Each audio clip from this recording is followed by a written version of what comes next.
trailed 16-0. Hurts up the middle. Hurts stretching out. Hurts touchdown. Tie ball game in the desert.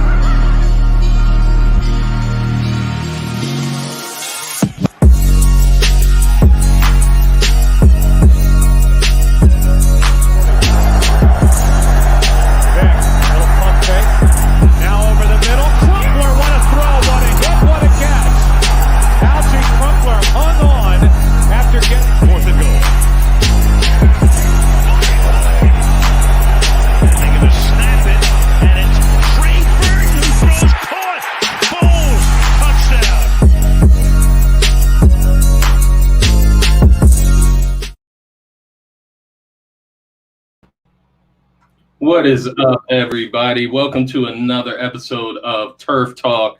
I am here with a very special guest. He is filling in for my man, Dylan Davis. Dylan actually is at the game tonight at the link, but I am very happy to have my special guest, Vance Crew, from Heat Ratio Sports. You guys may know him from the Flyer and Ice podcast over on Heat Ratio Sports.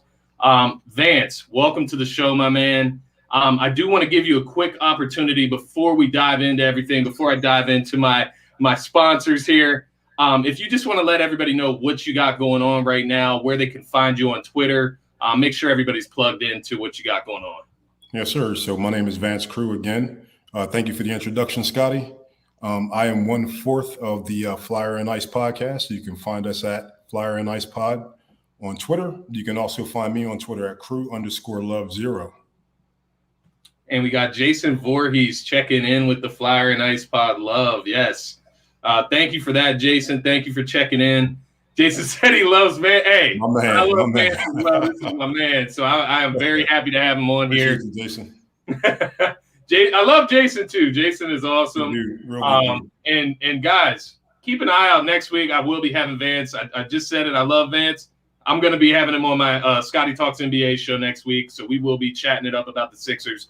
But tonight, we do got business to get to. We will go through Colts-Ravens recap for Monday Night Football. Very entertaining game. Carson Wentz, Lamar Jackson both showed out.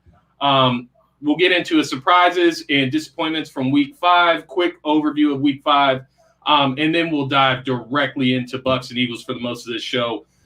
Before that, I do got to shout out my sponsor, Manscaped here. DSM Media is brought to you by Manscaped, who is the best in men's below-the-waist grooming. Manscaped offers precision-engineered tools for your family jewels.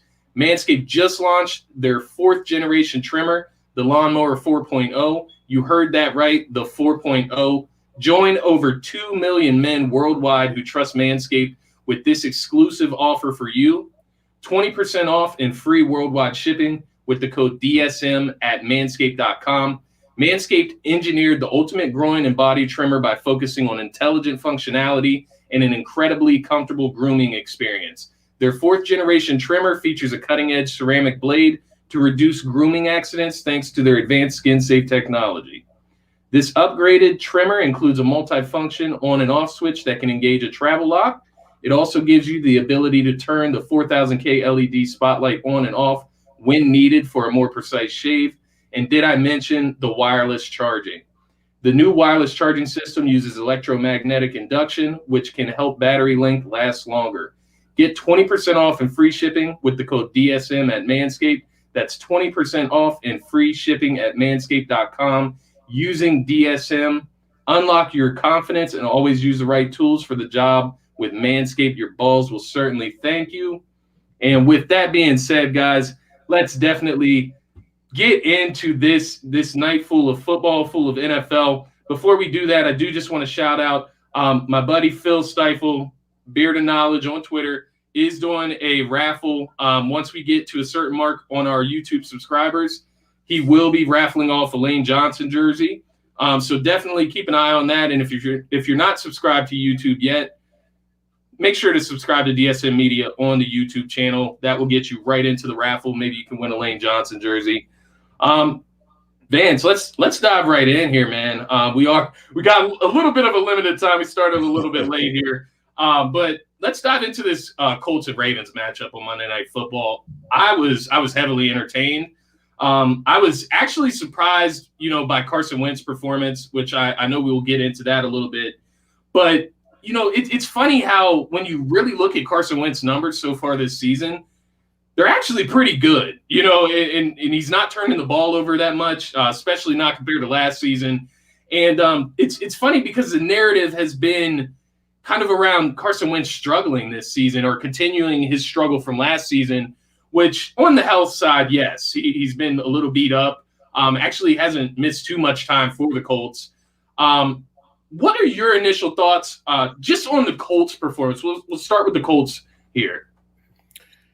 Yeah, so I do think Carson has played relatively well when you consider the fact that he doesn't have T.Y. Hilton right now. It's clear that they miss him at this point, right?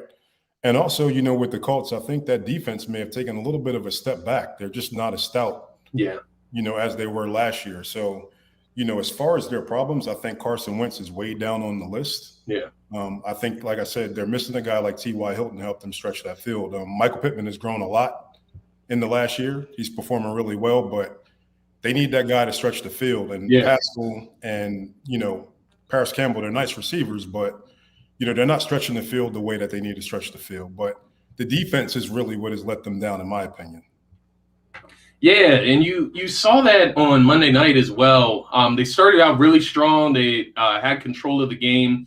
And it's like the wheels just fell off of that defense towards the end of the game. And that's when you started seeing Lamar Jackson really go off in that game, right? They actually kept Lamar Jackson contained for the most part in the run game, which he had 62 yards rushing, which that's a pretty modest game for him in the rushing department. But this guy shredded that defense in the air. You're talking about this. I didn't look this up before the show, but I have a feeling this was his best passing game of his career. It was. It had to have been. I mean, you're talking about 442 yards, only 6 incompletions, which is huge, and four passing touchdowns in that game. Lamar Jackson, I mean, when I'm looking at my takeaways here, he has gotten a lot better in the passing game. And that's something that and don't get me wrong, he still misses throws here and there. He had one that he was really upset with, but you're looking at 6 incompletions, right? Of, maybe 1 or 2, 3 bad throws. So when I'm looking at Lamar Jackson, the passer, he's looking a lot better. What is the Ravens' ceiling if this guy can continue this type of play? It's tough to say, man, because I think Lamar is really a special player, and I think he's grown a lot in these last few years. You take a look at that game in particular, he pretty much was down to Hollywood Brown and Mark Andrews. Watkins, I believe, was out after the second quarter. And then coming into the season, they lost all 3 running backs, and they're pretty much doing running back by committee right now, including Lamar. So, he's just he's a special talent, man. He really is a special talent. And I think it's really time that I know he's already won an MVP, but I still see a lot of Lamar disrespect, and I don't really get it. It's time to put some respect on his name, man. Not too many quarterbacks could do what he did the other night. Put some respect on that man's name. Yeah, and I'm not gonna lie to you. I'm not gonna hide from it. I was one of those people that really questioned Lamar Jackson as a passer, and I still have my question marks. Obviously, I'm not gonna throw my whole analysis away from previous years for 5 games into the season, but he looks considerably better. I mean, he's in the top 5 of passing yards in the league. His completion percentage is above average in the league right now. And he's doing what he needs to through the air. He's doing whatever he needs to for his team. I think he's 5th. If you went by teams, him alone, he's 5th in all-purpose yards this season. He's number 1 as far as players, obviously, but just in the team scale, he's better than probably 25 teams in the NFL as far as offensive all-purpose yards. So just talking about takeaways for me, obviously I said Lamar Jackson's passing a lot better. Wentz is playing really well despite the health concerns, beat up all line. What I would also say about this performance by the Colts, they're very much still alive in the AFC South, right? The Titans have not showed me nearly enough in what they've done so far this season to make me think that they have, locked up the AFC South. Now, coming into the season, I was pretty high on the Titans. Their defense has been really, really disappointing. Some people did see that coming. I wasn't one of them. the Colts are still very much alive in this division. How do you feel, even though with the rocky start, how do you feel about the Colts as far as competing, trying to get in the playoffs still? So I think they have a chance, Scotty, but as they say in baseball, it's getting late early, right? You're 1-4. You really can't afford to go 1-5 at this point. I'm not sure who their next opponent is, but if they're going to turn it around, they need to start to turn it around now because you don't want to get too far behind. I mean, the Titans defense, as you said, it's not good, but when they get Julio Jones and what's my man's name, the other receiver? AJ Brown. Yeah, when they get AJ Brown back, I mean, they could step on the gas. So, the Colts have to do something, man. They have to try to keep it close, in the meantime and start to get some wins under their belt because, it's like I said, it's getting late early. You can't go 1-5. No, and I agree. That's actually something I want to check right now while we're on the topic here. Just kind of seeing who the Colts have coming up next. So it looks like they got the Texans up next. So that's obviously a good chance for them to kind of get things turned around here. Then they actually take on the 49ers, which with that defense, that's going to be pretty tough for them. That's a Sunday night football. And then they got the Titans. So if they can straddle along, and get – obviously you got to beat the Texans. If you can beat the 49ers, I mean, that's a great – that would be a great win when you're about to go up against the Titans. And then obviously you can get right back in the division if you beat the Titans on October 31st. After that, they got the Jets, Jags, and then the Bills, which good luck. But they do have a stretch here where they could get back into it if they're a really competent football team here. Yeah, they pretty much painted themselves in the corner at this point, right? Right. You need to come out of that, 3-0 or 2-3. I mean, 2-2-1 at worst. Yeah. You can't fall that much farther behind than you are right now. Yeah, totally agree. So we'll kind of leave it at that. The one thing I will say about the Ravens as well before we kind of move on, I do believe, especially if they can get healthy or somewhat healthy, if Hollywood Brown can continue to play at this level, which he's been playing really well. Mark Andrews had a monster game on Monday night as well.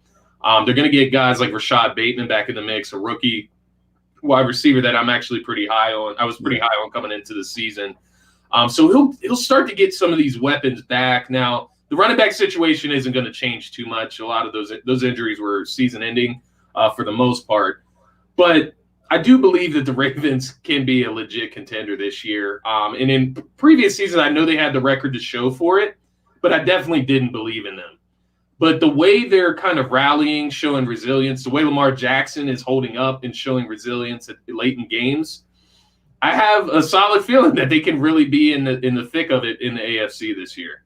I agree, Scotty. And you brought up a key name, too, a name that I forgot to mention earlier, Rashad Bateman. I, as well, am very high on Rashad Bateman from out of the University of Minnesota. Yeah. I think he's going to be a really, really good wide receiver in the league, and I think he's going to be the perfect complement to Watkins and Hollywood Brown. So it's something to keep an eye on for you guys going forward. When he comes back, I think he's going to make some noise. Yeah, totally agree with that. So definitely, coming out of that game, the only concern I would look at are both defenses, honestly. If I'm the Ravens, I definitely don't want Carson Wentz shredding me for 402 yards. And if I'm the Colts, I don't want Lamar Jackson shredding me for over 400 passing yards either. So those would be the concerns. But overall, these teams, they can still, especially the Ravens, they still have a chance in the whole thing this season. And then the Colts, they still have a chance to get back into that division. So what we'll get into next, we'll keep it moving. Definitely want to, just briefly recap the week 5 of the NFL season here.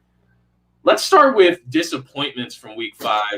And, if you got one, if you got two, whatever the case may be, what was a disappointment that you kind of pulled from week 5 this year or this week? I'm going to say the Kansas City Chiefs, man. We saw their defense come in here, and the Eagles pretty much ran up and down the field on them, a couple of weeks ago. And it just continued. And they didn't look like – they just didn't look like the same team. They don't. They don't look as hungry. They don't look as well put together. They're struggling in a lot of facets of the game. So to me, that was a statement game for Buffalo. And I think that was a big game for Kansas City. And I think Buffalo kind of, made their point. Like we're here this year and we're coming to take the AFC. And I just didn't see the response from Kansas City that I thought I would see. So that was disappointing to me. Yeah, no, and I'm actually right there with you with Kansas City. And even after, the Eagles outing, it's not like that was like an overly impressive win by them. Obviously, it was in Philadelphia, so you give them a little bit of leisure there. But as far as their defense, I don't see how it can get fixed. Like it's got so many issues, right? Like the passing defense is obviously they're getting torched right now, even by Jalen Hurts. Like, he threw for over 300 yards against them. But then obviously when you're running into the top tier of the AFC, you're going to get ran through if you're this Kansas City defense. And when you look at them going into a playoff scenario, which I do think they'll make the playoffs, obviously, even though the AFC West looks a lot better all around. That defense against teams like the Chargers, teams like the Ravens, even teams like the Browns, Bills, even watching it, I'm worried about them against a team like the Raiders, right? Like, Derek Carr has been shredding defenses this year. So they've got to find a solution to that. They also just lost Clyde Edwards-Helaire for a little while on the offensive end, so they got to, kind of fill that void with the running game. And, one thing I want to ask you about this Bills-Chiefs game, obviously the Bills had an incredible showing, and we're seeing this kind of trend of all the quarterbacks that were suffering against Patrick Mahomes. They're kind of taking that next step and putting him in the rearview mirror. You talk about Lamar Jackson, Justin Herbert, and then just recently Josh Allen. So this is all their first times beating Patrick Mahomes, and it's like this what do they call it in sociology? It's like a rite of passage, right? Right. Yeah, in the NFL. So that's what I'm looking at with this team and Patrick Mahomes. What I want to ask you is, with that Bills and Chiefs scenario, did the Bills defense, have they just really improved for them to hold Kansas City to 20 points? Or do you think that was just an all-around Kansas City meltdown? No, I think it's been a trend for Buffalo this year. I think they've given up like a league low, like 12 points a game or something like that. I think Buffalo has been that good. I think partially because they get out ahead of teams and, they're able to force them into mistakes. But no, I think their defense is that good. They've got Tre'Davious White, Edmonds, the linebacker, is really good. They've got a nice defensive front with Ed Oliver and a few other guys. I think that they're a really well put together team on both sides of the ball. And I think that they're a real threat to come out of the AFC this year. I think they're a huge threat to Kansas City. The way Kansas City's playing right now, I'm not even sure if they're going to be in the AFC Championship game. But that Buffalo Bills team is for real on all sides of the ball. Because we can sit here and talk, about the Titans defense, but who in Kansas City is going to stop Derrick Henry, A.J. Brown, Julio Jones on the outside, and Ryan Tannehill with both of those guys back? Even somebody as simple as the Titans, right? Like, why would I believe that Kansas City's defense can stop them if they can't stop the Eagles? Right. That being said, Scotty, like, I do believe that, come trade deadline, they'll make a move for a corner or something else to help get them back in the right direction. But I think right now, I think they're reeling, man. Like, they're really struggling. And it's not they struggled a lot offensively too the other night. I was surprised by that. I expected the defense to struggle after what I saw against the Eagles, but if you told me that going into that game that Kansas City would only put up 20 points, now I thought coming into that game that Buffalo just hadn't played any offenses as good as Kansas City. Yeah. Clearly that's not the case. Buffalo's defense has been that good. Yeah, no, and Jason mentioned it up here. 2 shutouts. So I know for sure they shut out the Texans, and then they just ran the score up on the Washington football team a few weeks ago from the 2 games that I remember. Right. Obviously, they had that clunker against the Steelers week 1. I attribute that to, just coming out of the offseason, a little rusty. I do want to just shout out a couple of people checking in here. So we got Jeremy Horworth. What's up, Jeremy? Thank you for tuning in, my man. He's part of DSM crew there, so shout out to him. Jason Thomas, always checking in with the Raiders. That's our Raiders fan that keeps his eyes on us. And then, of course, my man Adam Cease. What's up, Adam? Adam, what's going on, Adam? Adam's everywhere. He's like Worldwide West, man. Adam is everywhere, bro. He catches every show. I gotta show some love to Adam. He's a dedicated viewer. So yeah, man. Shout out to all of you for tuning in, especially Jason, Adam, Jeremy, Jason. We got two Jasons actually checking in. I just streamed down there. Disappointment for me this week. Obviously, the John Gruden thing, I'm not going to dive into it too much just because it's a rabbit hole and it's a whole conversation for an entire show itself. Obviously, we know what came out about John Gruden is wrong. He rightfully is not the Raiders head coach anymore. But what I was really disappointed with the Raiders in the response, right? You're coming out of a loss against the Chargers on Monday Night Football, double-digit loss where you can kind of take control of the division. And then all of this turmoil, you come out against the Bears, lose 20-9 against the Bears, led by a rookie quarterback.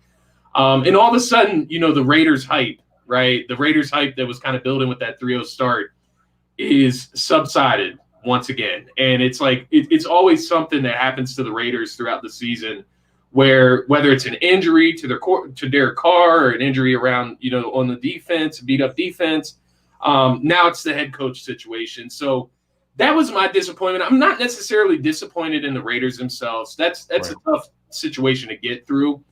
I'm just disappointed that this is happening to Raiders fans again, after a hot start and things are looking somewhat up and then boom, roller coaster ride goes straight back down the tube. The other disappointment for me from week 5 was the Browns scoring 42 points and losing.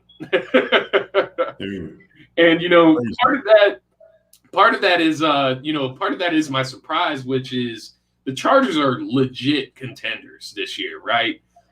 You're looking at Justin Herbert in his second season. He is looking in the top tier quarterbacks easily. Like it's ridiculous. He's at the top of the league in almost every quarterback metric. But as far as the Browns, their defense is kind of supposed to be their stronghold, especially that defensive line. They're supposed to terrorize. I watched a game of them against the Bears where they just destroyed Justin Fields and that offensive line. They give up 40. They score 42 points, give up 47, and they're unable to get a W against another quality AFC opponent. We've already seen them blow a lead to the Chiefs in a game that they controlled the entire time. Do you have any thoughts on either of these teams, from the surprise side of the Chargers or the disappointment side of the Browns? Disappointed that the Browns gave. I thought I was at work at the time, and I saw the score was 42-35, Cleveland, and I'm like, okay, that game is over. And then I go to lunch, and I'm like, wait a minute, they lost? How the hell did that happen? But as you mentioned earlier, man, like that Chargers team, Eckler, Allen, Mike Williams, Justin Mike Herbert. Williams has arrived. He has arrived. I mean, they're going to hang 40 on quite a few teams. Yeah. I mean, maybe we might look back at this at the end of the season and say, you know what, they pretty much did that there. Maybe it wasn't that bad. Yeah, no, you're exactly right. I'm with you there. I would like to see the Browns get some more quality wins against those tough AFC opponents, which they'll get plenty of chances against the Ravens the rest of the season. And I believe they have a tough matchup this weekend, if I'm not mistaken. I can't. Who do they play this weekend? Let me see here real quick.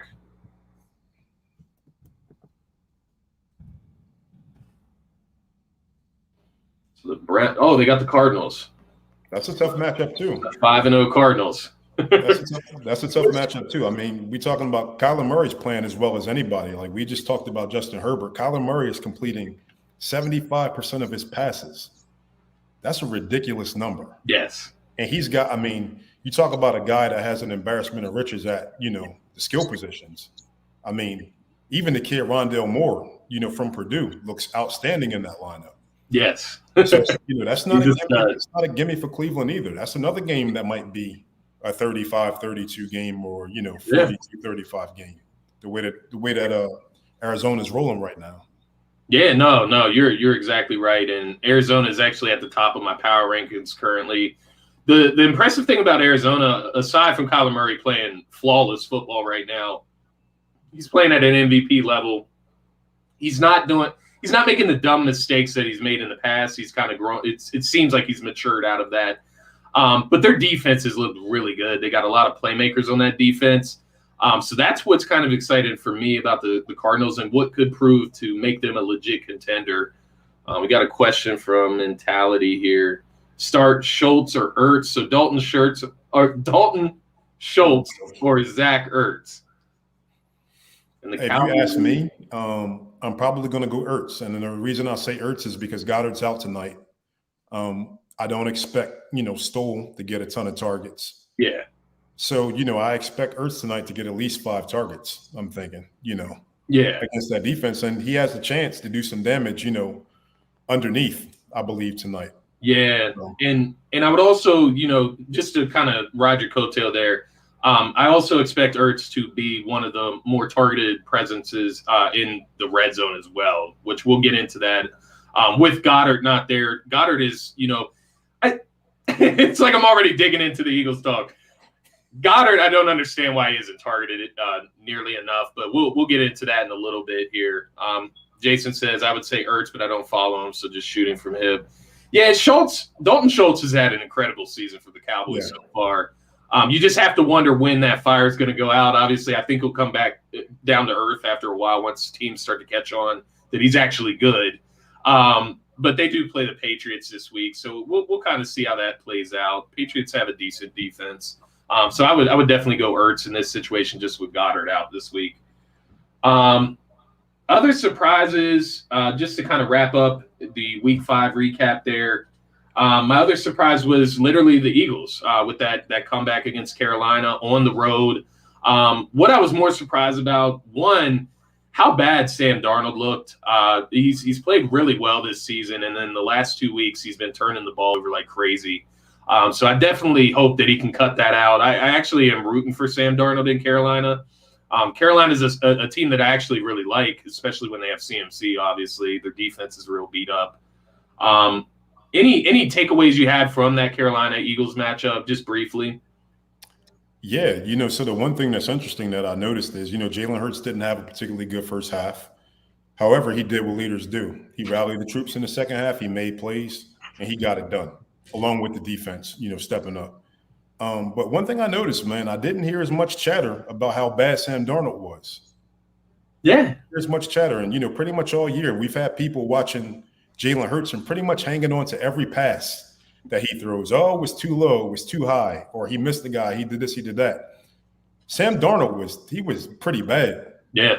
He was pretty bad on Sunday. Yeah. But I didn't hear the same kind of, talk about Sam Darnold that you do with Jalen Hurts. I found that to be interesting. It's interesting, man, and it's like everybody's got the microscope on Jalen Hurts, even outside of Philly. Obviously, we are irrational at times. We are, very nitpicky at times in Philadelphia as fans. But even the national media just have their eyes all over Jalen Hurts. And I don't know if it's like his persona, like the fact that because, the thing about Jalen Hurts is that and we may as well get into the game tonight because we're done with the Week 5 recap here. But the thing about Jalen Hurts is that persona, that confidence that he kind of just distributes out of himself, that self-confidence. He could be a superstar if he can have the play to match it. Like, he is built like a superstar. He looks like a superstar. His persona is of a superstar. He just needs the play to go with it. And the crazy part about Jalen Hurts right now is that he's playing pretty well. Right. And this is with, just to talk about Sirianni a bit here. Sirianni has looked very suspect. He's a first-year head coach, first-year play caller, full-time. But he's looked very suspect, and Jalen Hurts has kind of been able to persevere somewhat through that lack of run game, that lack of discipline. But with that being said, let's dive right into this Eagles-Bucs preview here. What I want to start, just takeaways this season. We mentioned the Carolina game for the Eagles, but overall, Jalen Hurts this season, what are your thoughts? What are your takeaways so far? To be honest, man, people might not agree with this, but he's kind of exceeded, my expectations. To be honest, I know that the team is 2-3, but I mean, you see it with this guy. You see the leadership. He has a lot of intangibles. You see the leadership. Guys seem to follow him. His ability to escape the pocket, and make a play with his legs, to move the chains. Yeah, I think he's growing little by little, and I don't really think his coach has done him any favors. Yeah. He hasn't particularly helped him. Like, you look at the game one that they started out playing against Atlanta, and they're mixing in the RPOs along with empty sets and all these other things. And as the season goes on, they go with more RPOs. And personally, from my eye, I don't know this to be a fact, but he's played better when they don't, run the RPO. Yeah. The one thing about Jalen Hurts is that I can say about him, beyond the shadow of a doubt, unlike the other guy, our point guard in Philadelphia, whatever this guy's physical limitations are, he's going to outwork everybody else, and he's going to maximize his potential. How good can he be? I'm not exactly sure what that means or how good can he be, but I can tell you, whatever his ceiling is, he's going to reach it. Yeah. And, you look at guys, we're so enamored with guys' arm strength, but if you look at the league and the history of the league, there have been guys that don't have great arms that, are accurate passers, like Drew Brees. I'm not comparing him to Drew Brees in any way, but there have been other guys that don't have the strongest arm that, can make the right reads and the right throws. Yeah. And that's really what I think the next step is for Jalen Hurts. I think it's about taking what he has and developing that, not trying to make him somebody that he's not. Yes. Yeah. And that's so well put for just first of all here. It's very well said because that's my true belief.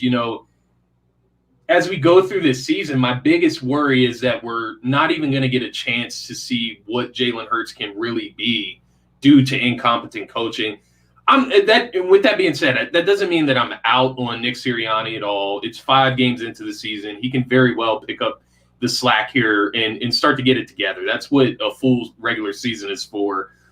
He's a first-year head coach, for God's sake. But with that being said, that is my biggest worry after seeing these first 5 games is not that Jalen Hurts necessarily isn't the guy.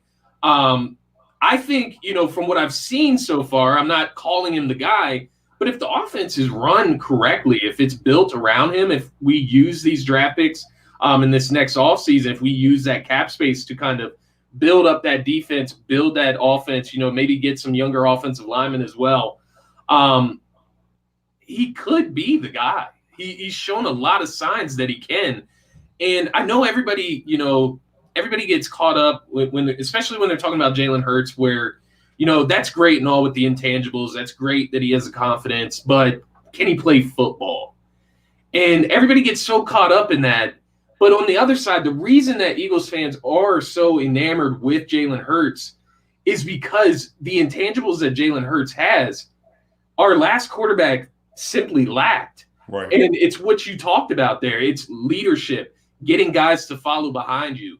There were so many awkward points during games where even when we would score a touchdown, it's like Carson Wentz, runs up the field and it just didn't look genuine, right? Like, whereas you see Jalen Hurts out here with these guys, he's comfortable, they're dancing, they're celebrating, they're young guys. And it just seems like they're more connected. Right. And that is something that matters. That's not to be subsided. I think that is something that matters. But my stance with Jalen Hurts is the ruling is still out. We're going to find out, right? And, well, I'm hopeful that we'll find out. But we got to give this guy 17, 16 games this season to see what he's got. And it's as simple as that. And I can even see it, even if there's some people that aren't sold in the organization after this season, even if there's, the fan base isn't sold, I could see this lingering into next season just because of the quarterback talent that's available in the draft. It's very much lacking to a sense. So as far as, superstar quarterbacks around the league, if you're not trading for a superstar quarterback, why not just keep Jalen Hurts and let him develop, see what he's got, use those resources elsewhere, especially at the pace and the rate and the talent that he has shown this season so far. Yeah, I agree wholeheartedly, man. And that's what I've been preaching pretty much. There's some guys, Malik Willis looks good. Carson Strong from Nevada looks good. Matt Corral looks good. But here's the thing, like, this guy is on pace to put up, 35 to 3,800 yards passing, 500 to 600 yards rushing, probably 7 rushing touchdowns, and complete 65% of his passes. Now, Let's take away the name Jalen Hurts. Let's play a little game, right? Take away the name Jalen Hurts. And if you saw those numbers, you didn't see him play and you just saw those numbers, most people would take that. Yeah. Right? Most people would take that. But I think we have to remember, we have a quarterback that's 9 games into his professional career.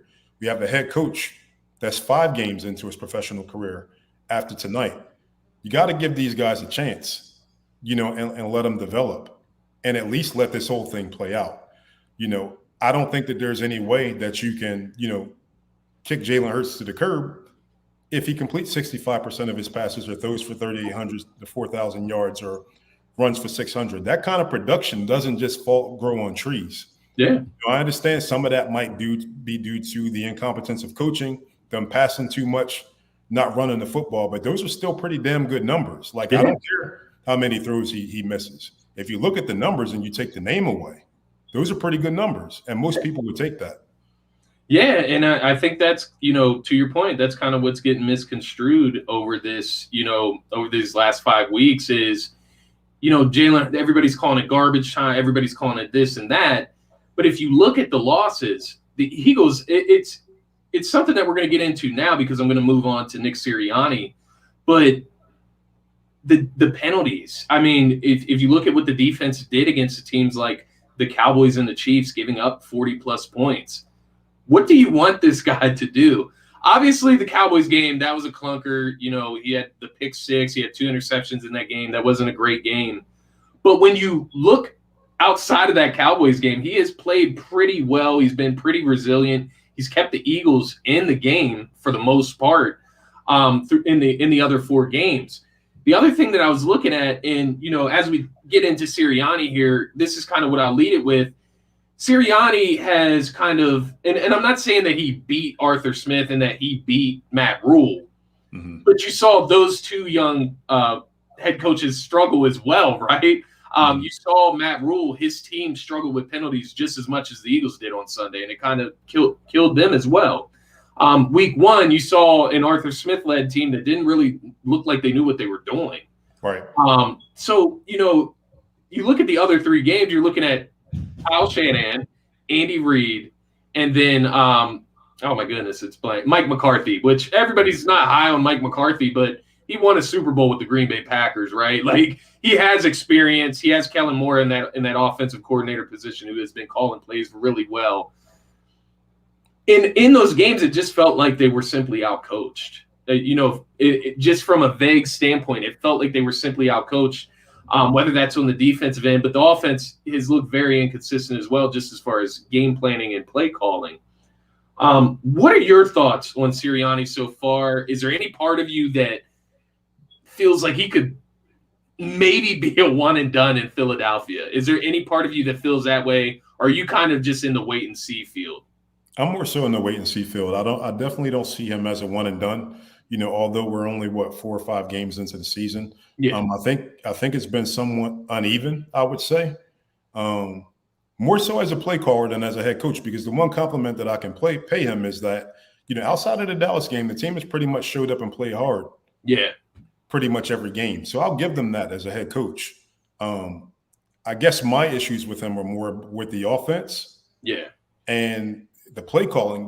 One of the things that I want to put out there, Scotty, and I asked this question on Twitter, is we've seen 3 coaches now. We've seen Chip Kelly came in with the RPO. We've seen Doug Peterson, run the RPO. Yeah. Now we're seeing Nick Sirianni come here, who had no prior history of running the RPO in anywhere that he's been. And now the Eagles start out against Atlanta. The RPO is part of the offense, but it's not 70 to 80%. It's part of the offense. Yeah. You get to San Francisco and the offense is like all RPO. Yeah. Same with Dallas. It's like all RPO. I'm trying to figure out how to be fair to Nick Sirianni, because I'm wondering how much of this is an organizational philosophy about running this RPO as opposed to what Nick Sirianni really wants to do. And that's a question that I don't know if we'll ever have the answer to. But it sure seems like to me that you take a coach that comes in that's never run the RPO, and all of a sudden he's running it 70 to 80% of the time. Yeah. Where's that direction coming from? Yeah. You have to wonder. And, this stems back from, you mentioned Chip Kelly, you mentioned Doug. It stems back specifically in my mind to the reports that came out about, that week in Buffalo when the Eagles got that W against Buffalo in 2019, I think it was. They got a W in Green Bay. I believe that was also in 2019. And it's because they ran the ball down those teams' throats with Jordan Howard and Miles Sanders. And shortly after that, maybe it was after the season even, that the reports came out that, Jeffrey Lurie and Howie Roseman go to Doug and say, hey, we need to pass the football, right? And we don't want to be this running team. And, it just stems into this season. The amount of times that they ran the football, I think it was against Dallas, was unbelievable. I don't know if I've ever seen that before, honestly. Like, to see a team, especially with a running back, the quality of Miles Sanders, even the whole running back room, right? We can look past Miles Sanders even when we're talking about these running backs, because Miles Sanders at times has looked like he's not finding the hole very correctly, and that could be just from a lack of touches in reality. But even Kenneth Gainwell, even Boston Scott, we have seen get off in previous seasons. Boston Scott hasn't been used at all, which that is probably stemming from Gainwell. I'm assuming in the passing game how effective he's been. But why is he refusing to run the ball? It has to be something that's coming from up top, right? Man, I hate to say it, but it kind of feels like it, man. Like, if you go back and you look at game one, Miles Sanders carries the ball 15 times for 74 yards. Now, I get it that it's the Falcons, but I believe the Eagles ran the ball 26 times or 30 times that game. Yeah. Game two, less. Game three, he's down to like two or four carries. The next game he's down to 2 carries, and it's like, where is this coming from? It was working when you were doing it. Yeah. Why are you going away from what was working?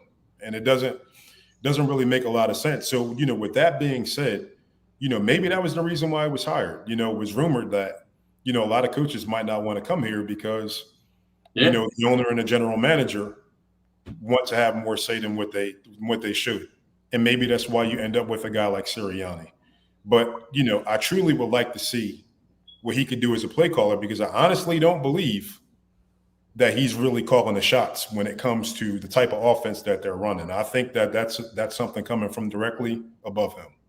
I do agree with you wholeheartedly. I don't want to get too much into the organizational rabbit hole that is Howie Roseman and Jeffrey Lurie, but I definitely wholeheartedly agree with you. My biggest excitement for Nick Sirianni there was 2 things that I was excited about coming into this season. And one was simplifying everything, getting the ball to your best players. We haven't seen that much, right? We saw it the last 2 weeks. They are getting the ball to Devonta Smith. I do love that. Guys like Goddard, I really want to see more involved. Even Zach Ertz has looked good when he has the ball and when he's targeted. We got to get these guys the ball in their hands more if we're passing this much. I don't understand it. Quez Watkins is another guy that I want to see get the ball more. He's obviously he's the fastest receiver on the team, but he's been the biggest big play threat of the team as well. And I'm just waiting for him to break free for one of those long touchdowns finally. But then the other thing with Nick Sirianni was just the way that the Colts ran the ball last year, and that running back, that 3-headed rotation they had in the Colts offense last year that made them so successful. It's controlling time of possession. There is so much that the run game feeds into as far as, physicality. We heard that from Brandon Staley, the head coach of the LA Chargers. He strictly believes in the run game just for physicality and that element. That's one part of it. Time of possession, when you're trying to keep the ball out of guys like Patrick Mahomes and Dak Prescott's hands, that's another part of it. Giving your defense some time to rest, right? Like by running the clock out a little bit, that's a part of it. There's so many elements. And then when you talk about Miles Sanders getting the ball into your best player's hands, there's a point, and now it's gotten to the point where I'm questioning Miles Sanders myself just because, like, what's going on? But there was a point where I believed that he was the best skill player in the offense on the team, right? And there's still part of me that does believe that and that he's not being used correctly. Before we get into the keys to victory here, Vance, I do want to just kind of go through the comments here and get our guys updated. So we had Adam Cease checking in. I think if the Eagles run the ball tonight more, even if it's a couple yards here and there, it will take pressure off of Hurts, set up the play action. Totally agree with that. I get that the Bucs, and we'll get into this in a little while. I get that the Bucs have one of the worst, if not the worst, passing defense in the NFL. That doesn't mean that you go out there and just have 0 run attempts. You got to keep the defense honest, because if they pin their ears back, they're going to give Jalen Hurts a really tough time. Let me see here. So we have a couple other guys checking in. Let me see here. Okay, so we had Harry Zabaleta. I'm sorry if I said that last name wrong, Harry. Thanks for checking in. Do you think the Cardinals are overrated or underrated? We got to wait and see, I feel like. They're 5-0. I can't say that they're overrated with them beating teams like the Rams, right? The Rams are who I thought was the best team coming into the season. They were my NFC pick for the Super Bowl. And they came out and they handled the Rams. So I don't know if I can call them overrated, but I'm also not calling them underrated. They're 5-0. They're at the top of everybody's power rankings if they're not 1 or 2 or 3 in that list. So, guys, what are we expecting tonight? We will definitely get into that shortly. We're about to get into keys of victory, key matchups we're looking at, and then we will get into the prediction segment. And then Big Play Slay. Yo, what up, Big Play Slay? We had Adam. You think Jalen is wanting to run the RPO and Sirianni is listening to him? Because to your point earlier, Vance, in that Carolina game, there was a point where they decided to go away from the RPO a bit. Right. And that's where all the success for Jalen Hurts kicked in. He was making throws down the field. We were picking up yards. You saw that bomb to Quez Watkins. He was able to get open. You started seeing more involvement from Devonta Smith. So I don't know. What do you think about that, Vance? Do you think that Jalen Hurts may feel that he's more comfortable in that offense? I'm just going to say no, to be honest. I'm going to say no. I think that the RPO is a good thing to have in your offense, but it has to be capped. There has to be a minimum to it at some point, right? You can't use it. You can't use it every play. So, I don't think that it's Jalen Hurts. That's just my opinion. Yeah, no, and I'm kind of in agreement with you. One, if Sirianni is giving him that type of power to pick which offense he wants to run, that's your first mistake if you're Sirianni. Right. This is a rookie quarterback in reality that should be getting told what plays to run here. We got Jason Thomas checking back in. Vance, much respect. Shoot me a link if you have a channel to follow. Vance is part of Heat Ratio Sports. You can also find Vance on Twitter at @crew_love0.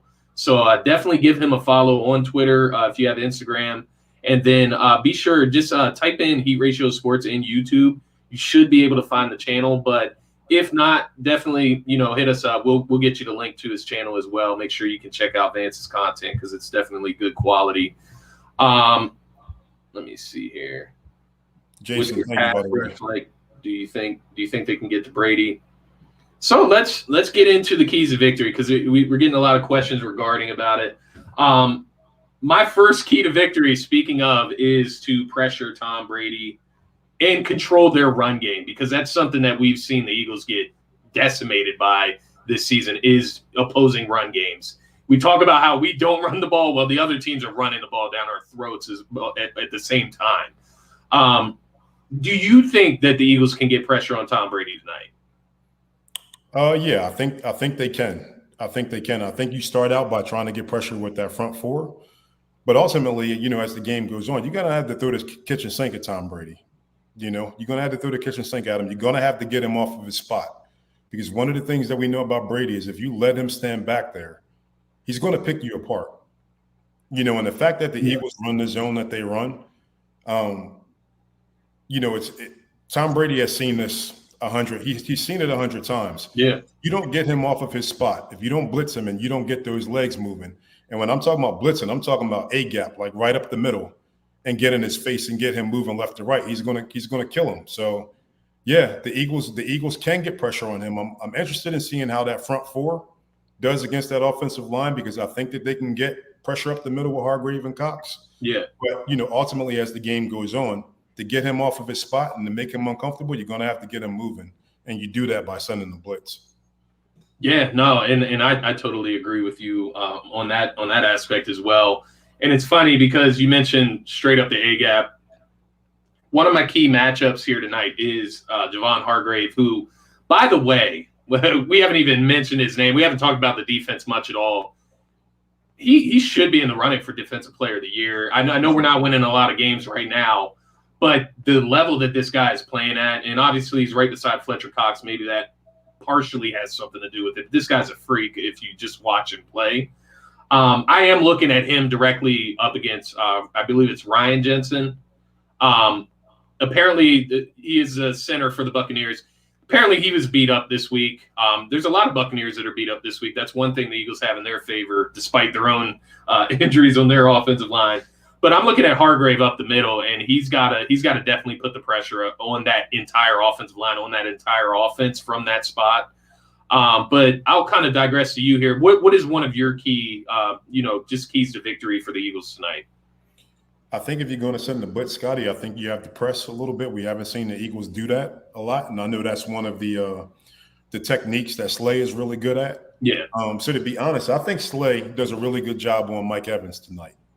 I was going to ask you who you think Slay is going up against. I think he's going to be on Mike Evans, and I think he does a really good job tonight. Here's my keys to the game. I'm going to give you two when it comes to the defense, and it's matchups. It's Avonte Maddox versus Chris Godwin. I think that's a bad matchup for the Eagles with Chris Godwin coming out of the slot because I can already see Brady. You know what Brady's going to do? He'll dink and dunk. He'll take his 3 yards. He'll take his 4 yards, but on 3rd and 3, I think that's a bad matchup for the Eagles. Godwin is just a big, strong receiver, and as talented as Maddox is, I don't think he can cover Godwin on 3rd down.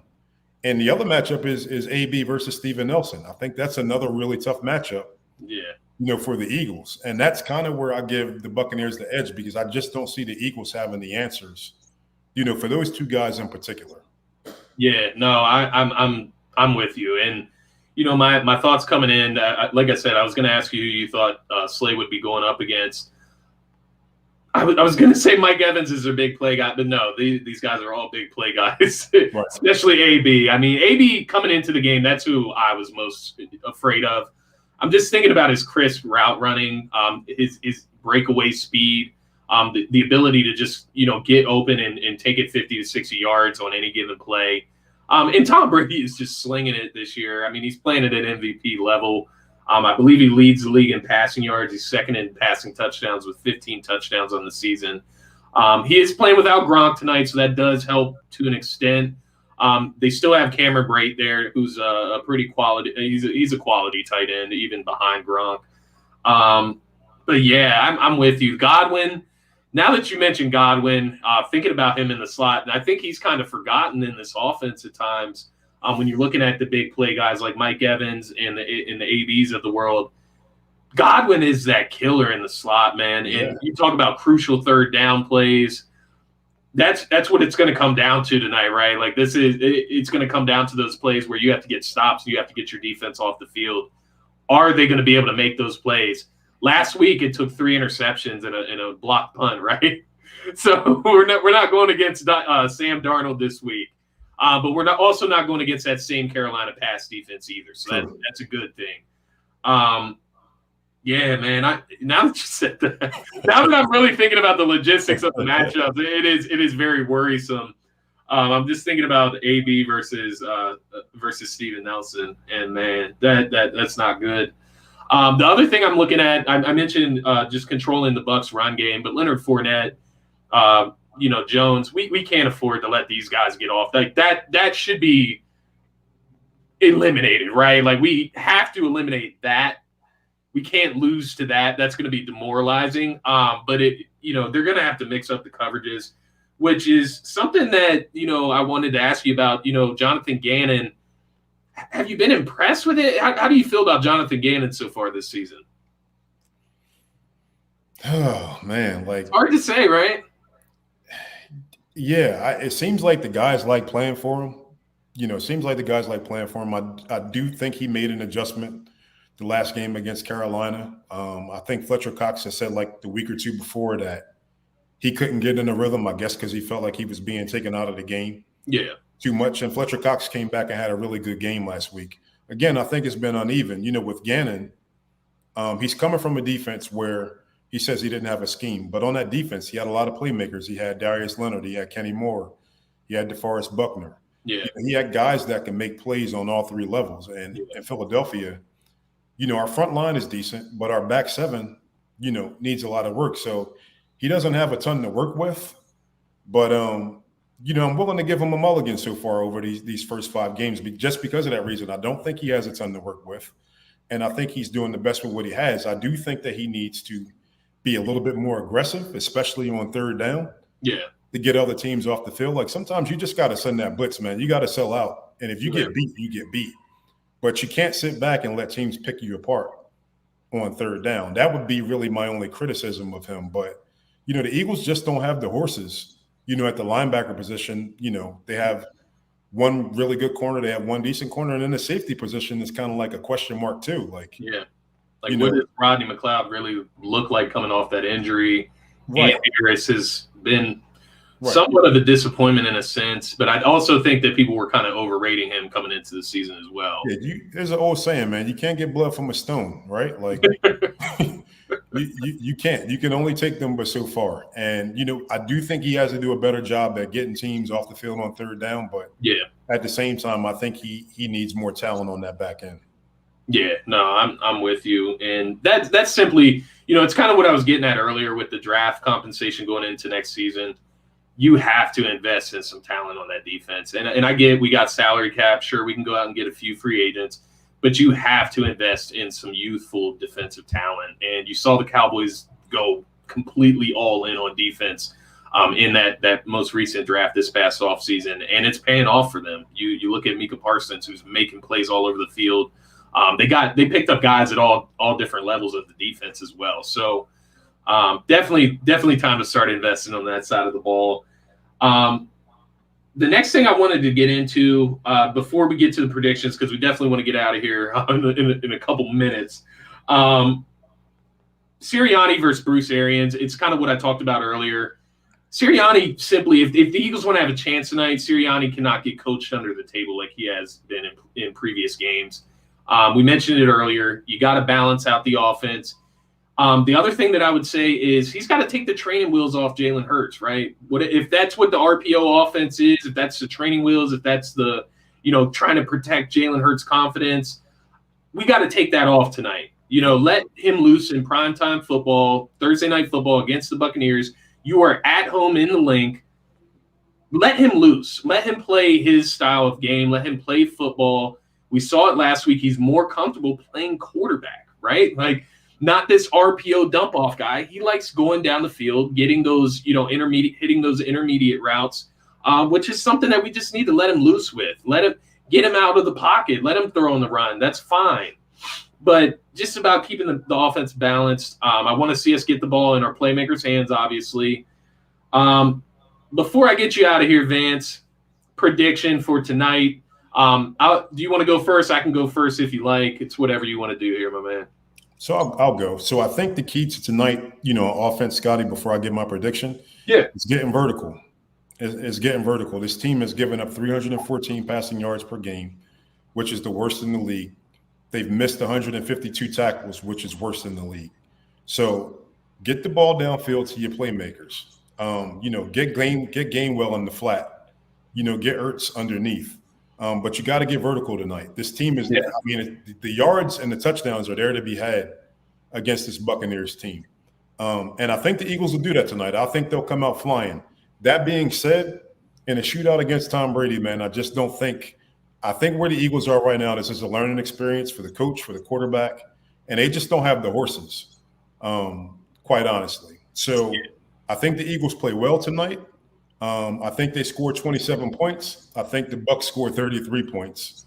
The Eagles, if you're better, the Eagles cover the spread, but Eagles lose the game. That's my prediction. But I think they have a good showing tonight. In a game like this, let's think big picture, folks. The Eagles are not supposed to win this game, right? Yeah. Remember where the Eagles are in the process right now. They're not supposed to win this game. So sit back and enjoy it, I would say. Yeah, no, and I'm with you. I'm kind of in the same mindset. While there is so many signs that kind of say the Eagles have a chance in this game, you look at the bad pass defense for the Bucs.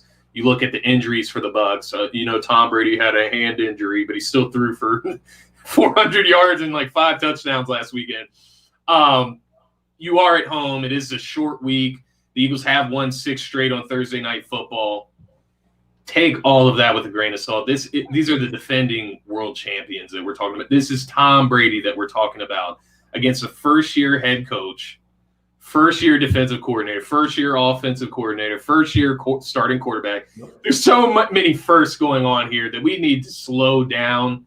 I know, even against the Chiefs, it's like 42 points against the Chiefs. I get it. That's not ideal, but it is Patrick Mahomes and the Chiefs, and that is Andy Reid, an Andy Reid coach team. You look back at the Cowboys, you gave up 41 points. Look at what their offense is doing. They just dropped 44 on the Giants. So, it's not like we were some outlier in those games.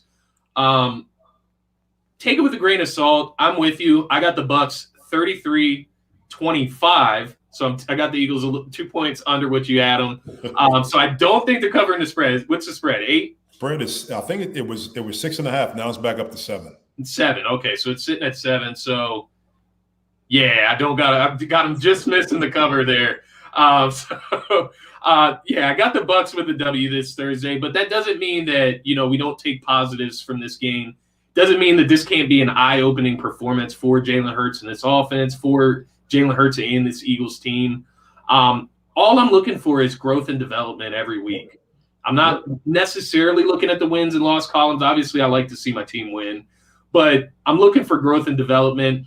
After I got out of those first 3 weeks of just kind of up and down, you know what I mean? I let go of, kind of that irrationality that I was showing. And, I understand what this season is. I understand what's going on here. And, Just enjoy it. Like you said, Vance, just enjoy the game. Thursday Night Football, prime football. The Eagles are at home. Hopefully we get some exciting plays against a bad pass defense, and we'll take it from there, man. But, Vance, definitely a pleasure having you on my show tonight. You're always welcome on DSM Media. You're always welcome to Turf Talk, Scotty Talks NBA. With that being said, I know we missed out on the gambling segment, the fantasy segment, just due to time constraints. All good. Anytime touchdown tonight? Any particular guys you got in mind? Anytime touchdown. I'm going to go Mike Evans. Mike Evans. I don't think he has a particularly big game, but I think in the red zone he's a threat. Chris Godwin has actually out-targeted him in the red zone. Yeah, I think by 2 targets. But Mike Evans has 4 touchdowns on the season for a reason. He's the guy that Brady goes to. Him and Gronk. He's a big guy in the red zone. So I'm going to go Mike Evans if I had to go one player. Gotcha. And so for me tonight, I did go. I went Leonard Fournette against that Eagles rush defense. Part of me does feel like the Buccaneers will run the ball against us, even though I know that's not what I want. Just to keep us balanced, just to keep Tom Brady on his feet there, and to keep our defense honest. They're not dumb. They've got a very good coach over there in Bruce Arians. But once again, guys, make sure you are following Vance on Twitter at crew_love0. Make sure if you were commenting along tonight, we definitely appreciate you. If you enjoyed Vance's content on my show tonight, definitely swing over to Heat Ratio Sports. They got great stuff going on over there as well. So shout out to them. But make sure you subscribe to them on YouTube. Check out Vance's content. And just keep up. We will keep you covered across the board. As for myself, obviously this is Turf Talk. This is presented by DSM Media. Make sure you are subscribed to DSM Media on YouTube. As well as following us on Twitter at DSM_media. In the Twitter page, that's where you'll find the link tree to all of our social media platforms, all of our podcast platforms. And from there, you can just click away, right? Subscribe, follow. Make sure you check it out. We do got some merch up. As I mentioned before the show, at the beginning of the show, I should say, Lane Johnson raffle. If you go over to YouTube, subscribe to the DSM Media channel, you will be entered into that raffle. I also got a Joel Embiid jersey raffle coming up for Scotty Talks NBA for subscribing to the YouTube channel. So you can kind of get ahead of the wave if you go ahead and do it now. With that being said, make sure to use the DSM code at manscaped.com for 20% off and free shipping. That is all I got for you tonight, guys. Go Birds. Yes, sir. Wish them well. Take it with a grain of salt. and don't get too worked up, Eagles fans. I saw we had an Eagles fan that went to the hospital last week, so oh God, definitely ain't that serious, man. Don't do it to yourself. It's just football. These guys get paid. You don't. They get paid millions of dollars. Relax. All right, Vance. Thank you, my man. That's it. Got it, my man. Appreciate you.